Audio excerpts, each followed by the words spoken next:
ایک بات میں بتا دوں میرے عزیزوں، اسی لیے ہم کہتے ہیں صحابہ کے ان معاملات کو سننا ہو تو کسی سنی صحیح العقیدہ سے سنو، کسی چنی سے سنو گے تو پھر وہ ایسے اختلافات بتائے گا کہ تمہارے دل میں لگنے لگے عمر فاروق نے ایسا کیا، خالد بن ولید نے ایسا کیا، علی بن ابی طالب نے ایسا کیا، امیر معاویہ نے ایسا کیا۔ نہیں، اعتدال اور توازن برقرار رکھنا سارے صحابہ کے درمیان یہ امت پر فرض ہے، اس لیے کہ ہمیں پتہ ہے سب کو جو شرف ملا ہے وہ صحبت رسول کا ملا ہے۔ میرے آقا نے فرمایا میرے کسی بھی صحابی کو گالی نہ دو، کسی بھی صحابی کو برا بھلا نہ کہو، صحابہ میں کسی کے ساتھ بھی ہم برا بھلا کریں گے تو رسول اللہ کو تکلیف ہوگی۔ ہم یہ مد نظر رکھتے ہیں، اللہ کے رسول کی شرف صحبت انہیں ملی ہوئی ہے، اس لیے ہم سب کو عزت کے ساتھ یاد کرتے ہیں، ان کی خدمات سب کی اپنی جگہ پر ہیں۔ عمر ابن خطاب رضی اللہ تعالیٰ عنہ کے دور خلافت میں خالد بن ولید رضی اللہ تعالیٰ عنہ کا معزول ہونا یہ اتنا بڑا واقعہ، اس کو مستشرقین یہودی بنا کر پیش کرتے ہیں اور مسلمانوں میں شک پیدا کرنے کی کوشش کرتے ہیں۔ ایسا نہیں ہے، حضرت عمر سے پوچھا گیا، ان کی خدمات بہت ہیں، ایک جنگ موتا میں انہوں نے 9 تلواریں اپنے ہاتھ سے توڑ ڈالی تھیں، جنگ قادسیہ، جنگ یرموک، پتہ نہیں کتنی جنگیں ہیں تاریخ میں ہیں۔ حضرت عمر سے پوچھا گیا خالد بن ولید کو اچانک معزول کیوں کیا؟ کہا یہ ایک تو وہ معاملہ تھا، سختی کرتے تھے حضرت عمر فاروق معاملات پر کہ کوئی بھی اسراف نہیں ہونا چاہیے مال میں، لیکن اس کے علاوہ دوسری وجہ حضرت عمر فاروق نے یہ بتائی جو خالد بن ولید کی خدمات بہت ہیں۔ یہ کون کہہ رہے ہیں؟ امیر المومنین عمر ابن خطاب کہہ رہے ہیں خالد بن ولید کی خدمات بہت ہیں، وہ اللہ کی تلواروں میں سے تلوار ہے، رسول اللہ نے فرمایا، لیکن میں یہ چاہتا ہوں کہ پورے مومنین میں، مسلمانوں میں یا دنیا کو یہ لگنے نہ لگے کہ ہر جنگ صرف خالد کی وجہ سے فتح ہوتی ہے، یہ تصور کسی کے دماغ میں نہ بیٹھ جائے۔ کہا کہ پھر آپ کیا چاہتے ہیں؟ میں یہ تصور دینا چاہتا ہوں مسلمانوں کو فتح ملتی ہے تو اللہ کی مدد سے ملتی ہے، اللہ رب العزت پر توکل لوگوں کا برقرار رہے، کسی شخص پر ڈیپینڈ ہونا نہیں۔ میرے عزیزو، یہاں تو حضرت عمر فاروق یہ سوچتے تھے کہ خالد بن ولید پر ڈیپینڈ ہو کر نہ رہے، فتوحات اللہ کی طرف سے ہوتی ہیں۔ یہاں پتہ نہیں ایسے ایسے ڈھکوسلے پیر آئے ہوئے کہتے ہیں بس ہمارے پیچھے رہو جنت تک لے جائیں گے، اور اس کے علاوہ تو کچھ ہوگا ہی نہیں تمہارا، یہ ہمارا حلقہ چھوڑو گے تو کہیں کے نہیں رہو گے، یہ باندھ کر کے رکھو، اس حلقے میں ایسے باندھ کر کے رکھو کہ یہاں سے نکل نہیں سکتے۔ خود کا پتہ نہیں مرنے کے بعد کتنے مارے جائیں گے، کتنے پیٹے جائیں گے فرشتوں سے، لیکن دوسروں کے دلوں میں یہ باتیں ڈال کر کے رکھنا۔ اسی لیے یاد رکھو کسی ایک پر ڈیپینڈ ہو کر کے رہنا یہ نہیں ہے ہمارے ہاں۔ دین اسلام اللہ پر توکل سکھاتا ہے، شریعت میرے مصطفیٰ کی ہوگی اور قیامت تک مومنین کو مدد ہوگی تو اللہ کی طرف سے ہوگی۔ ہاں یہ اور بات ہے کہ اللہ کسی کو ذریعہ بنائے گا، وہ ذریعہ ہوگا، کوئی سپہ سالار ہوگا، کوئی امیر ہوگا، کوئی ہمارا قائد ہوگا، وہ ذریعہ ہوگا، لیکن مدد کس کے ذریعے سے ہوگی؟ صرف اللہ ہی سے ہوگی۔ اب سنیے سیدنا عمر ابن خطاب کی دور خلافت کی یہ سرحدیں بڑھتی گئیں، کہاں تک پہنچیں؟ یہ علاقے فتوحات کے، ایران فتح ہو چکا ہے، ملک شام فتح ہو چکا ہے، روم فتح ہو چکا ہے۔ قرآن کی وہ آیت جو میں نے بتایا تھا، صحابہ جب تلاوت کرتے تھے تو مکہ والے ٹھٹا مار کر کے ہنستے تھے کہ یہ روم فتح کرنے کی باتیں کر رہے ہیں، یہ بادیہ نشین پیروں میں چپل نہیں پیوند لگے کپڑے پہنتے ہیں اور روم فتح کرنے کی بات کر رہے ہیں۔ جس دن روم فتح ہو گیا صحابہ نے کہا اللہ نے سچ فرمایا، الف لام میم غلبت الروم، اللہ نے قرآن میں فرمایا الف لام میم، روم مغلوب ہو جائے گے، رومی مغلوب ہو جائیں گے، ان کو شکست ہو جائے گی، اور ہوئی شکست، مسلمانوں نے شکست دی۔ عزیزان گرامی، 2 بڑی سلطنتیں، قیصر و کسریٰ، قیصر و کسریٰ دنیا میں سنتے رہے ہوں گے، قیصر روم کے بادشاہ کو کہتے ہیں اور کسریٰ ایران کے بادشاہ کو، دونوں کو ختم کر دیا گیا۔ اس کے بعد سے آج تک نہ قیصر آیا نہ کسریٰ آیا، کبھی آیا ہی نہیں۔ اب کوئی نہ قیصر آیا نہ کوئی کسریٰ آیا، ہو سکتا ہے کسی محلے میں کسی بچے کا نام آیا ہوگا قیصر نام، لیکن جو بادشاہ قیصر تھا وہ نہیں آیا، بادشاہ تھا وہ نہیں آیا۔ اور ایران کی سلطنت کے ختم ہونے کے جو معاملات تھے، اس میں جو خسرو پرویز جس نے رسول اللہ کا خط پھاڑا تھا، اس کو اس کے بیٹے نے قتل کیا تھا۔ اس کا بیٹا شیروے تھا، اور بیٹا بیٹا سلطنت پر، بیٹے کو باقی دوسرے جو بھائی تھے انہوں نے قتل کر دیا۔ دوسرے بھائی تھے تقریباً 8، یعنی خسرو پرویز کے 8 بیٹے تھے، انہوں نے سب شیروے کو مار ڈالا، اور مارنے کے بعد 8 میں سے 7 نے مارا ہوگا، 7 میں سے کوئی تو بنتا بادشاہ، اور جو بادشاہ بنا باقی میں اختلاف۔ رسول اللہ نے کیا فرمایا تھا؟ جس نے میرا خط پھاڑا ہے اللہ اس کی سلطنت کو ٹکڑے ٹکڑے کر دے گا۔ بھائیوں میں ٹکڑے ٹکڑے ہو گئے، سب الگ الگ لے کر کے ٹکڑیاں چلے گئے۔ پھر اس کے بعد جو وہاں بادشاہ بنا اس کا بیٹا پیدا ہوا، اور اس کے بعد وہ سلطنت ایران جو کسرا بادشاہ کی تھی ہمیشہ کے لیے ختم ہو گئی۔ آج تک ایران میں دوبارہ کسرا نہیں آیا، پرچم اسلام لہرا رہا ہے۔ اب وہ تاریخ کی بات میں آپ کو بتا دوں، سیدنا عمر فاروق رضی اللہ تعالیٰ عنہ کا یہ رقبہ جو پھیلا، 36 لاکھ اسکوائر کلومیٹر تک اسلام کی سرحدیں پھیلی تھیں۔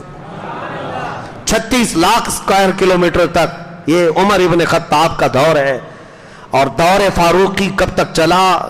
تقریباً 10 سال یہ عرصہ گزرا، حضرت ابو بکر صدیق کی وفات سے لے کر جس دن سے آپ خلیفہ بنے 10 سال مکمل ہوئے حضرت عمر فاروق کے، فتوحات بے شمار ہوئی۔ اور یہ بیان کرنا میں سمجھتا ہوں ناانصافی ہوگی۔ دور فاروقی میں ایران بھی فتح ہوا، عراق بھی فتح ہوا، شام بھی فتح ہوا، موصل بھی، مصر بھی فتح ہوا، لیکن یہ بیان کرنا میں سمجھتا ہوں انکمپلیٹ ہوگا اگر نہ بیان کروں کہ سیدنا عمر ابن خطاب کے دور میں ایک بڑی فتح ہوئی تھی، وہ فتح بیت المقدس تھی۔ مسلمانوں کا قبلہ اول جو فلسطین میں عیسائیوں کے ہاتھ میں تھا، یہاں حضرت ابو عبیدہ بن جراح کو ہی بھیجا گیا۔ حضرت ابو عبیدہ بن جراح عمرو بن عاص جو مصر گئے تھے، عمرو بن عاص نے مصر فتح کر لیا تھا، آج ان کی قبر مصر میں ہی موجود ہے۔ اور ایک گورنر تھے عقبہ بن نافع، کیسے جوشیلے تھے حضرت عمر فاروق کے ایک سپاہی ایسے تھے عقبہ بن نافع۔ مصر پورا فتح ہو گیا، پڑوس میں کیا تھا؟ سب علاقے فتح کرتے گئے، اپنا گھوڑا رات کے وقت دوڑاتے تھے۔ کیا جوش تھا مسلمانوں کا، ان کی کوئی سرحد نہیں تھی، وہ کہیں جس کو کہتے ہیں نا ڈیڈ اینڈ آ گیا، ختم یہاں پر۔ اب اس کے بعد ہمارا ڈیڈ اینڈ تو ہمارے گھر کی چوکٹ ہی ہے، اس کے بعد تو جانا ہی نہیں چاہتے، زیادہ بڑھ گئے تو محلہ ہے۔ وہ صحابہ تھے ان کا ڈیڈ اینڈ کہیں آتا ہی نہیں تھا، سرحد ہی نہیں تھی۔ عقبہ بن نافع رات کے وقت مصر فتح ہونے کے بعد چند ساتھیوں کے ساتھ گھوڑا دوڑاتے ہوئے آتے ہیں، ان کے ساتھی کہتے ہیں پیچھے پیچھے ہم جاتے، کھلے میدان میں آتے، اور 14ویں کا چاند طلوع، گھوڑے پر بیٹھ کر کے اچھلتے تھے اور گھوڑے کو ایڑ لگاتے، چھلانگ لگاتے، اور ان کے ساتھی کہتے ہیں کہ کیا چاہتے ہو؟ عقبہ بن نافع کہتے ہیں کاش میرا گھوڑا چھلانگ لگا کر چاند میں جاتا تو میں پرچم اسلام لہرا کر آتا، میں میرے مصطفیٰ کریم صلی اللہ تعالیٰ علیہ وسلم کے دین کو وہاں تک لے جاتا۔ یہ ان کا جذبہ تھا، ان کی سرحدیں نہیں تھیں۔ حضرت عمر فاروق کے دور میں ایسے سپاہی تھے کہ پورے اسلام کو لے کر پوری دنیا میں پھیل گئے۔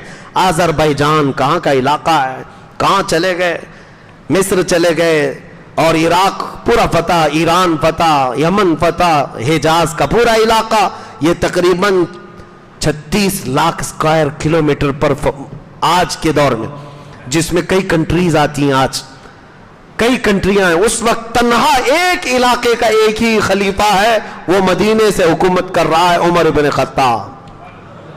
اور رومیوں کی فوج جب مغلوب ہو رہی تھی، رومیوں کے بادشاہ نے ایک قاصد بھیجا تھا عمر ابن خطاب کے حالات دیکھ کر کے آؤ۔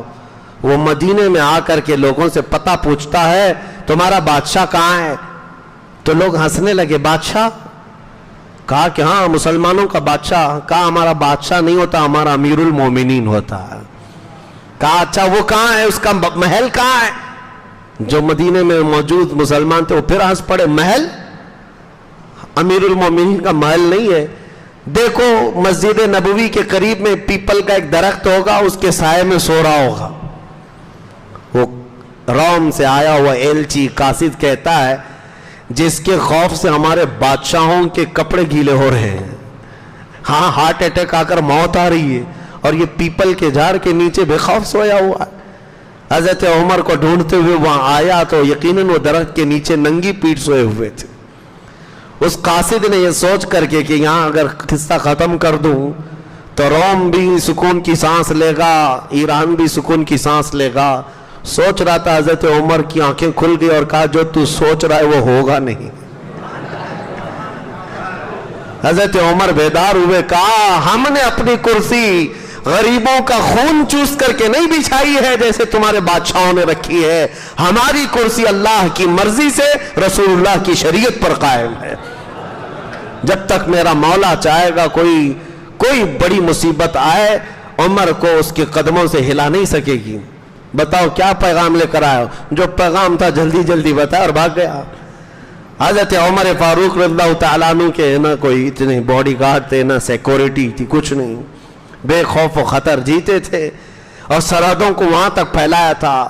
تو میں عرض کر رہا تھا بیت المقدس کی فتح ابو عبیدہ بن جراح گئے تھے, لڑائی نہیں ہوئی. آپ کو میں بتاؤں, اگر تاریخ میں نے شاید رمضان المبارکہ کے آخری جمعہ میں جو یوم القدس منایا جاتا ہے بیت المقدس کی تاریخ میں بتایا ہے, ہمیشہ وہ لڑائیوں کی جگہ رہی ہے فلسطین. کبھی یہودیوں نے عیسائیوں کو مارا ہے, کبھی عیسائیوں نے یہودیوں کو مارا ہے. سب نے مار مار کے وہاں کی زمین کو لال کر دیا ہے.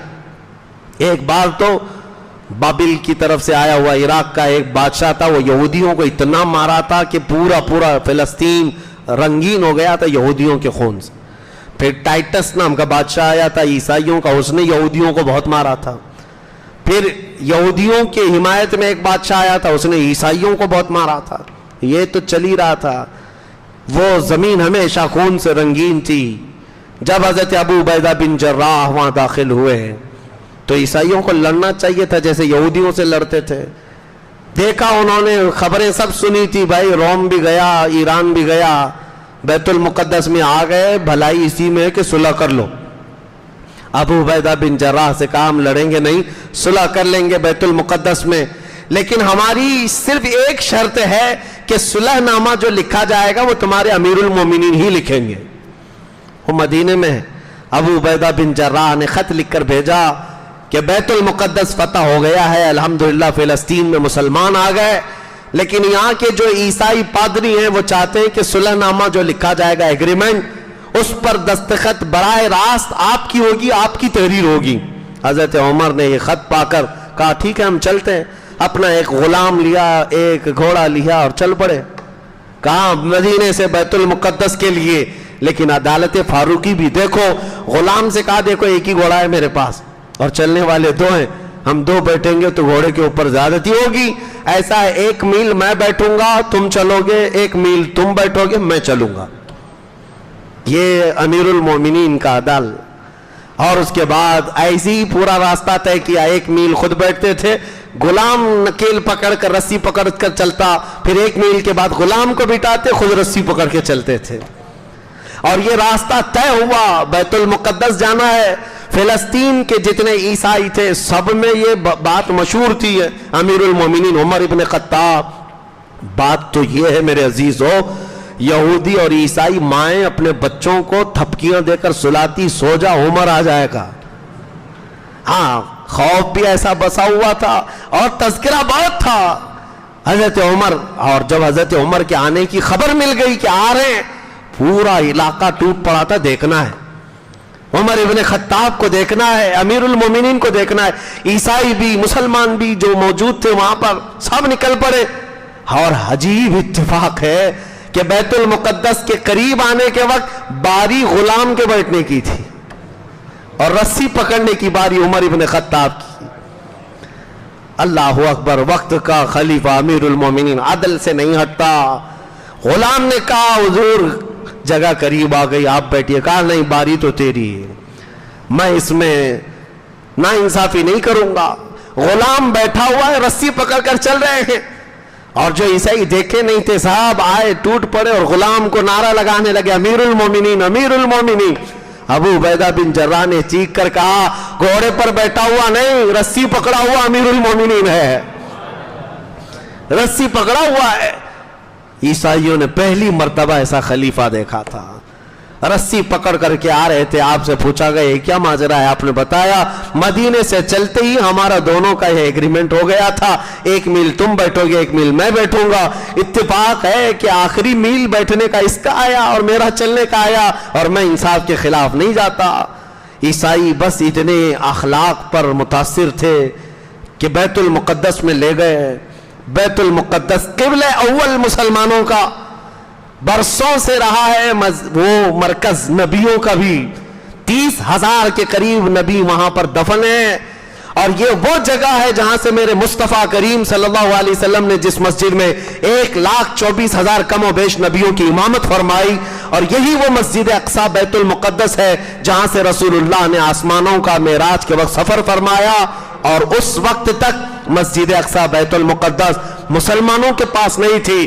مسجد اقصی بیت المقدس کا پھاٹک سب سے پہلے کسی نے کھولا ہے، امیر المومنین عمر بن خطاب رضی اللہ تعالی۔ شجاعت فاروقی اور بہادری پر لاکھوں سلام ہو عمر فاروق پر۔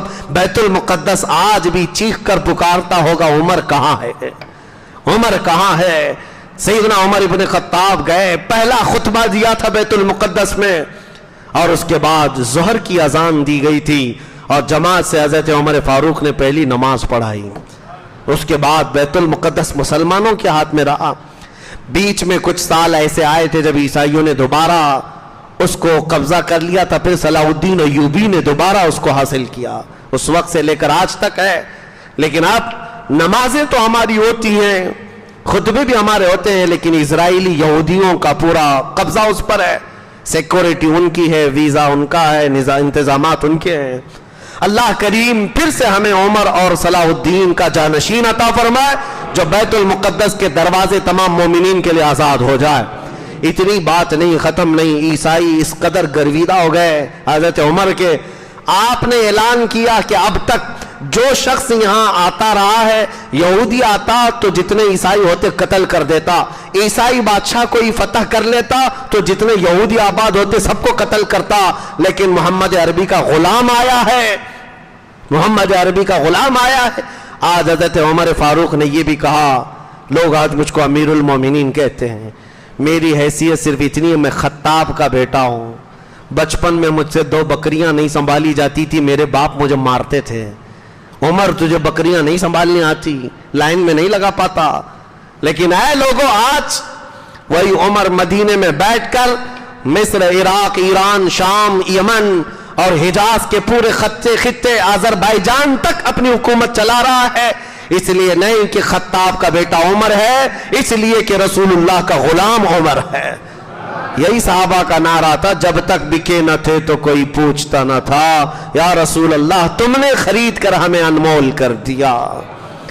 سیدنا عمر فاروق کا خطبہ کمپلیٹ ہونے کے بعد آپ نے اعلان یہ کیا، جتنے عیسائی جتنے یہودی رہنا چاہیں امن کے ساتھ رہ سکتے ہیں فلسطین میں، کسی کے ساتھ زور زبردستی نہیں، جو اسلام میں آنا چاہے خوش آمدید، استقبال ہے، سب کا استقبال ہوا۔ اس کے بعد عیسائیوں نے، آج بھی وہ چرچ موجود ہے بیت المقدس کے قریب جو ان کی سب سے پرانی چرچ، امیر المومنین کو بلایا، کہا آپ آئیے ہماری چرچ میں بھی، چرچ میں آئیں، اندر جانے کے بعد دروازہ کھول کر کہا آپ اپنا مصلی بچھائیں اور اپنی نماز ہماری گرجا گھر میں ادا کریں۔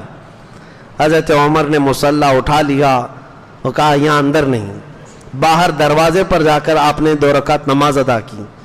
عیسائیوں کے دلوں میں یہ بات لگنے لگی، کیا ہماری عبادت گاہ میں آپ کی عبادت نہیں ہوتی؟ حضرت عمر نے کہا ہمارے لیے مسئلہ نہیں ہے پرٹیکولر ایک ہی جگہ نماز پڑھنا، پوری روئے زمین اللہ نے ہمارے لیے مسجد بنائی ہے، جہاں زمین پاک ہوگی ہم نماز پڑھیں گے، لیکن مسئلہ یہ ہے اگر میں ابھی نماز پڑھ لیتا تو کل کو آنے والی بعد میں قومیں عمر ابن خطاب کا مصلی کہہ کر تمہاری گرجا گھر کو ہی توڑ دیتے ہیں۔ ہاں ظاہر سی بات ہے عمر فاروق کا مصلی ہے، یہاں پر نماز ادا ہوئی ہے، تمہاری کنیسہ محفوظ نہیں رہ جاتی۔ یہ عدل فاروقی تھا، ہر ایک کا خیال آپ کی خلافت کے دور میں تھا. سیدنا عمر فاروق رضی اللہ تعالیٰ عنہ اس بیت المقدس کی فتح کے بعد مدینہ دوبارہ واپس لوٹے تو مسئلہ یہ آیا کہ کوفہ میں مغیرہ بن شعبہ کے رضی اللہ تعالیٰ ایک صحابی گورنر تھے. ان کا ایک غلام تھا ابو لولو، فیروز نام تھا اس کا، مجوسی تھا، آگ کا پجاری. فیروز نام ہمارے بزرگوں نے کہا ہے اچھا نہیں، مناسب نہیں مسلمانوں میں. یہ مجوسی تھا، آگ کا پجاری تھا. یہ پارسی لوگ نام رکھا کرتے ہیں، آج بھی رکھا کرتے ہیں فیروز. مسلمانوں میں بھی آ گیا اس طرح کا نام. پرویز بھی رکھتے ہیں، پرویز چونکہ وہ خسرو پرویز جس نے رسول اللہ کا خط پھاڑ دیا تھا، فارسی نام ہے. ہمارے بزرگان دین ان ناموں سے بچنے کی تلقین کرتے ہیں. بہرحال تو یہاں سے سیدنا مغیرہ بن شعبہ کا ایک غلام تھا ابو لولو. حضرت عمر کا ایک مسئلہ تھا، آپ سنیے. مدینہ طیبہ چونکہ کیپٹل سٹی ہے، پورے اسلام کی راجدھانی، آپ نے پورے مدینے میں پابندی لگا رکھی تھی کہ باہر کا کوئی کم عمر کا نابالغ لڑکا اندر نہ آئے، فتنہ پھیلائے گا. جو کم عمر کے لڑکے ہوتے ہیں ان کو آنے نہیں دیتے تھے حضرت عمر، اور یہ پابندی سختی کے ساتھ تھی. لیکن حضرت مغیرہ بن شعبہ جو ہے، انہوں نے ایک خط لکھ کر کے بھیجا، میرے پاس ایک لڑکا ہے جو بہت ماہر ہے، فن اس کو بہت اچھے آتے ہیں، چکیاں بنانے کا، دروازے کھڑکیاں، بہت ساری چیزیں بنانے کا بڑا اچھا فن آتا ہے. اگر آپ کہیں تو میں بھیج دوں گا، مدینے میں کئی لوگوں کو یہ ہنر سکھا دے گا. تو مغیرہ بن شعبہ کے اس خط پر حضرت عمر نے منظوری دے دی. وہ ابو لولو فیروز مجوسی جو لڑکا ہے اس کو لایا گیا مدینے میں. مدینے میں وہ آیا، اس کو ایک غم ستاتا تھا. حضرت مغیرہ بن شعبہ نے اس پر 100 درہم کا ٹیکس لگایا تھا، تیرا کام بہت زیادہ ہے، اتنا ٹیکس دینا پڑے گا تجھے. وہ یہ شکایت لے کر امیر المومنین کے پاس آیا، کہا مغیرہ بن شعبہ کوفہ میں میرے دکان، میری فیکٹری جو چلتی ہے اس پر 100 درہم کا ٹیکس لگایا ہے.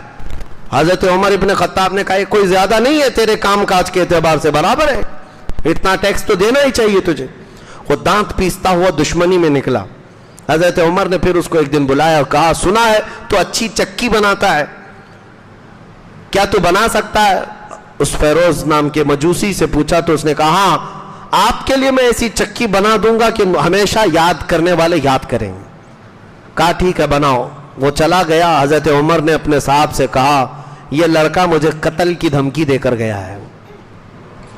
اس کے جملے سے حضرت عمر فاروق نے کہا یہ لڑکا مجھے مارنے کی، قتل کرنے کی دھمکی دے گا، جبکہ کوئی نہیں سمجھاتا اس بات کو. بس اس کو یہ تھا ٹیکس میرے اوپر زیادہ لگائے اور دشمنی تھی مجوسی.